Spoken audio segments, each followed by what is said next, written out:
SEC Insider Hit this morning is brought to you by Mississippi Ag, your next John Deere tractor for your farm.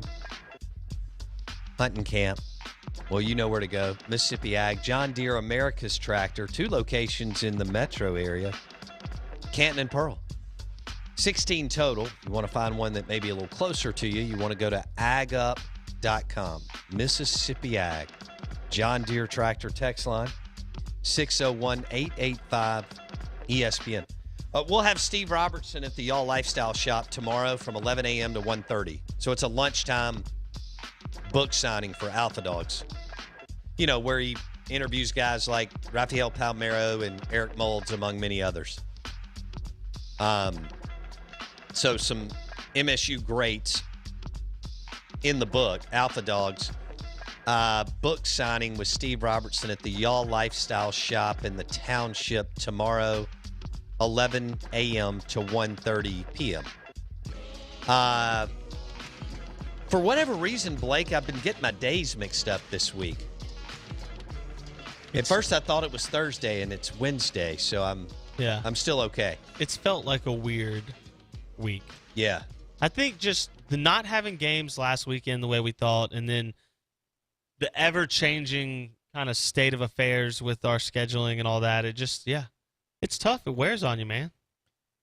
It's not a normal season. Does it wear on you? Oh, yeah. It's a grind. Yeah. But I'm a professional, so the it's no big deal. last thing that I consider you is a grinder. Huh. I'm a grinder. Okay. All right. John Gruden would love me. How long do you think Gruden's been in the office this morning? And he's on Mountain Time? Forever. Or West Coast Mountain? Anyway, how long do you think he's been in the office? So it's 7:30 there. 4:10 this morning? I was about to say probably about 4 o'clock. Yeah. Did you see his comments about Gabe Jackson? No, what'd he say? Thinks he's, if not the best right guard in the league, one of the top 2 or 3. Raved about him. Yeah. Gabe's been there a long time. He has. He's been in the league for a while. Coming off, he had a bad year missed most of the year last year with a knee injury. So he's played really well this year. He's made a ton of money He's quietly. Good offensive lineman. Just kind of under the radar. Been paid, like you said, for years now. Well, Oakland wasn't very good, but he's been very good. Something that happened when Dallas's offensive line started to trail off, Oakland was kind of talked about as the best offensive line in the league. And then they got hurt last year. Will you please reference them as Las Vegas? Oh, yeah. They are Las Vegas I don't now. want to have to give you a demerit this early Well, in the they week. were Oakland. That's what I'm saying. Yeah, when I'm Dallas kidding. got hurt, they were still Oakland. Sure. Now they're Vegas. I know you're trying and to I want to cover. be out there. I want to go to that stadium. We are going. 100%. I will say Are they allowing fans in there? No. Okay. No wonder they canceled their bowl. Yeah. I guess they've got a crazy person. It's Nevada. Yeah. Yeah. So, for sure. That's unfortunate. Very, very. I was hoping to see that Las Vegas bowl game this year between the Pac-12 and the SEC. At this point, I'm just counting down the days to baseball season. I think Gabe Jackson signed like a $30-something million deal. Man, that guy's quietly made a ton of dough at a position we don't, Gabe Jackson, Laramie Tunzel, Elton Jenkins. Who was the other dude that the unbelievable tackle that followed Tunzel? From Texas. Greg Little. Yeah, Greg Little. Was he a second-round pick or a first-round pick? Second, if I'm not mistaken. Okay. He's with the Panthers? I can't remember that. I thought he was, but I don't know that for a fact. All right. But all of a sudden, you look up, and those guys can be 6, 7, 8 years in the league and under of course, Tunzel's under a massive contract. But even guys like under-the-radar guys like Gabe Jackson can make a fortune in the league this day and age, which is incredible when you think about it. Gabe in 2017 signed a 5-year, $55 million contract. 5-year, $55 million contract. Let go. I don't think he was even a top 15 or 20 prospect in the state of Mississippi. But, in fact, Kroom may have signed him, but Dan and Hevesy developed him. But maybe Dan did. I want to say he was already there on the roster. I know who will know. Our next guest will know. We'll ask him about that. It's unbelievable how many guys have made money who played for Dan Mullen. I mean, what's that number? It's several hundred million. Fletcher Cox, $68 million. I mean, a Gabe Jackson that nobody ever thinks about, $55 million. Dak made 33, 34 million this year. You got Chris Jones on a big deal. You got Darius Slay on a huge deal, over north of 50 million. I mean, you're looking at like several $100 million worth of contracts. That's pretty amazing. Out of bounds, 105.9 The Zone, brought to you by Juniker Jewelry. When you think about engagement wedding rings, you want to go with Juniker Jewelry, and that's in Madison on Highland Colony. Beautiful jewelry store, Juniker Jewelry, locally owned and operated. John and the team do a great job. Engagement rings, Juniker. Engagement rings, Juniker Jewelry, Highland Colony. We're live in the Bank Plus studio. Want to welcome in Hailstate Insider. His latest book, Alpha Dogs, is out. He will be book signing tomorrow, 11 a.m. to 1:30 p.m. at the Y'all Lifestyle Shop in the Township in Ridgeland. That's a good Christmas gift. And he is Steve Robertson, genespage.com, 247 Sports. Steve, did Gabe Jackson sign under Kroom and Dan and Hevesy inherited him, or do you remember? I don't. Yeah, he was one of the Kroom guys, and okay. If I'm not mistaken, I think Rocky Felker was actually his area recruiter and was very instrumental in kind of getting that recruitment done. Early on, Auburn, LSU were kind of on him pretty hard, and kind of faded a little bit, and State got him. And I think in the end, you look back at that, obviously a big win for State. A quick aside I'll give you about Gabe Jackson. I went to see him for the first time at Meade County High School. His dad was the coach then, and some kind of walk around the facilities there, and there is a shopping cart with maybe 2 good wheels on it, and it's filled with machine parts. And Gabe Jackson had fashioned a harness of sorts, and he would drag that shopping cart around that practice field.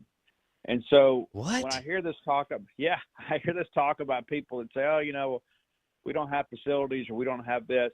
Gabe Jackson and those people at Meade, they had nothing. It's absolutely nothing. But he didn't let that stand in his way and prevent him from doing what he needed to do to get bigger and stronger as a football player. So he went out there and just kind of, made his own way of doing it. And I got to watch him drag that thing around that field, and it was incredibly impressive to see. Wow. That is cool.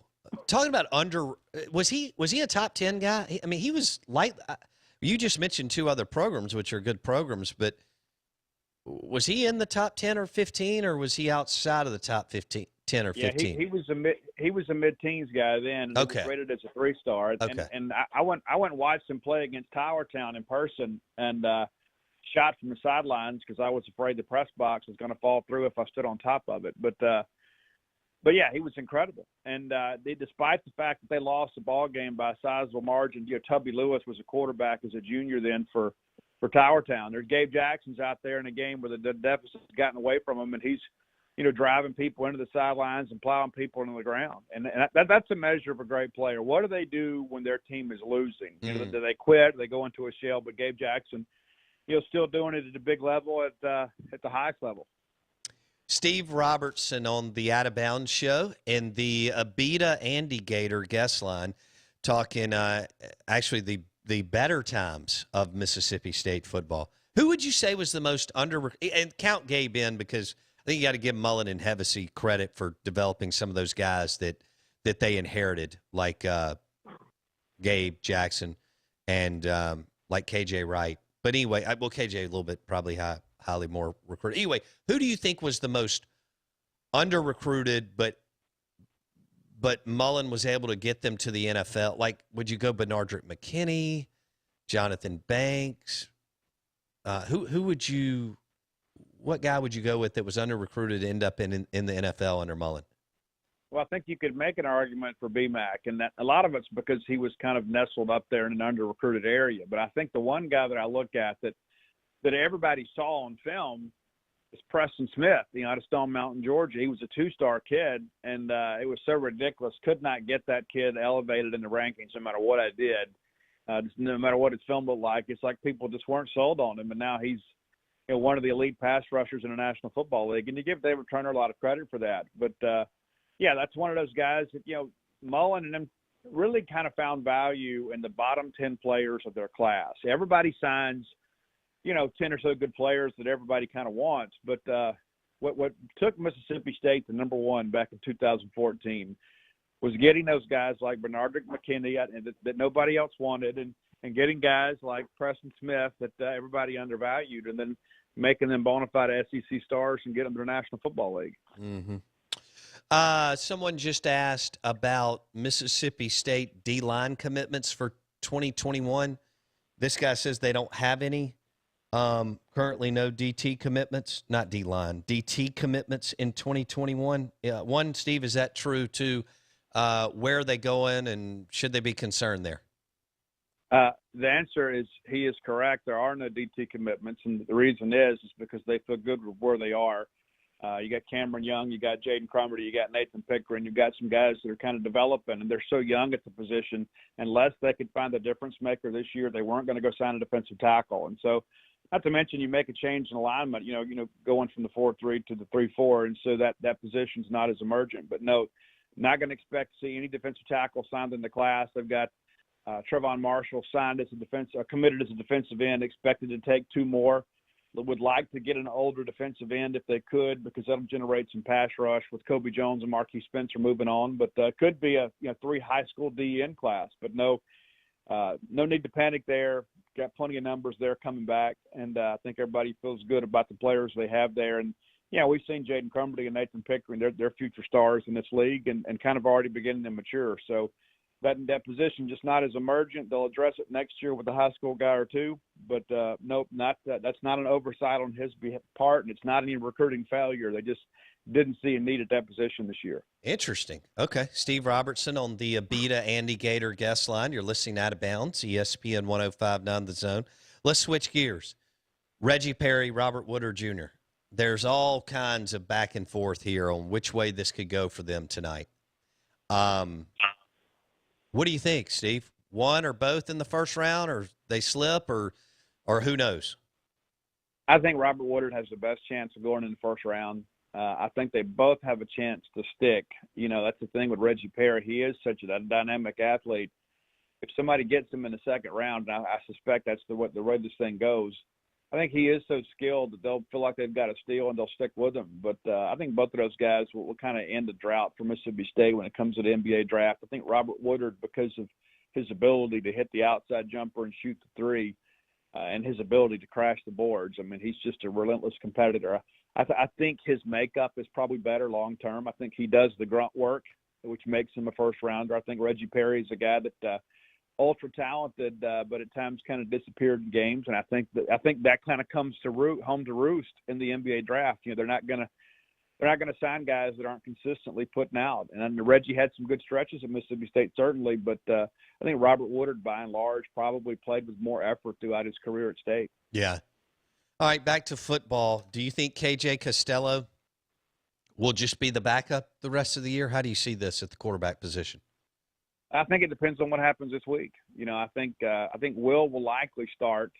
I may feel differently on Friday, but I think Will likely start Saturday. And if he does well and they're able to put some things together, then I think, KJ probably is the backup the rest of the year. If Will goes out there and struggles, you probably see KJ go in and get some reps. I understand he's back in practice this week and, back to good health. We certainly wish him the best. But I think if we're being completely fair here, when you look at the body of work, Will Rogers has done a better job moving this football team consistently. And so there's been offensive line issues, been wide receiver issues. But at the end of the day, bad quarterback play gets you beat at every level. And so I think you begin to look at this thing. If Will Rogers can put something together against Georgia, which might be the best defense in the country, or at least certainly in the Southeastern Conference, then, I think you got to stick with the kid.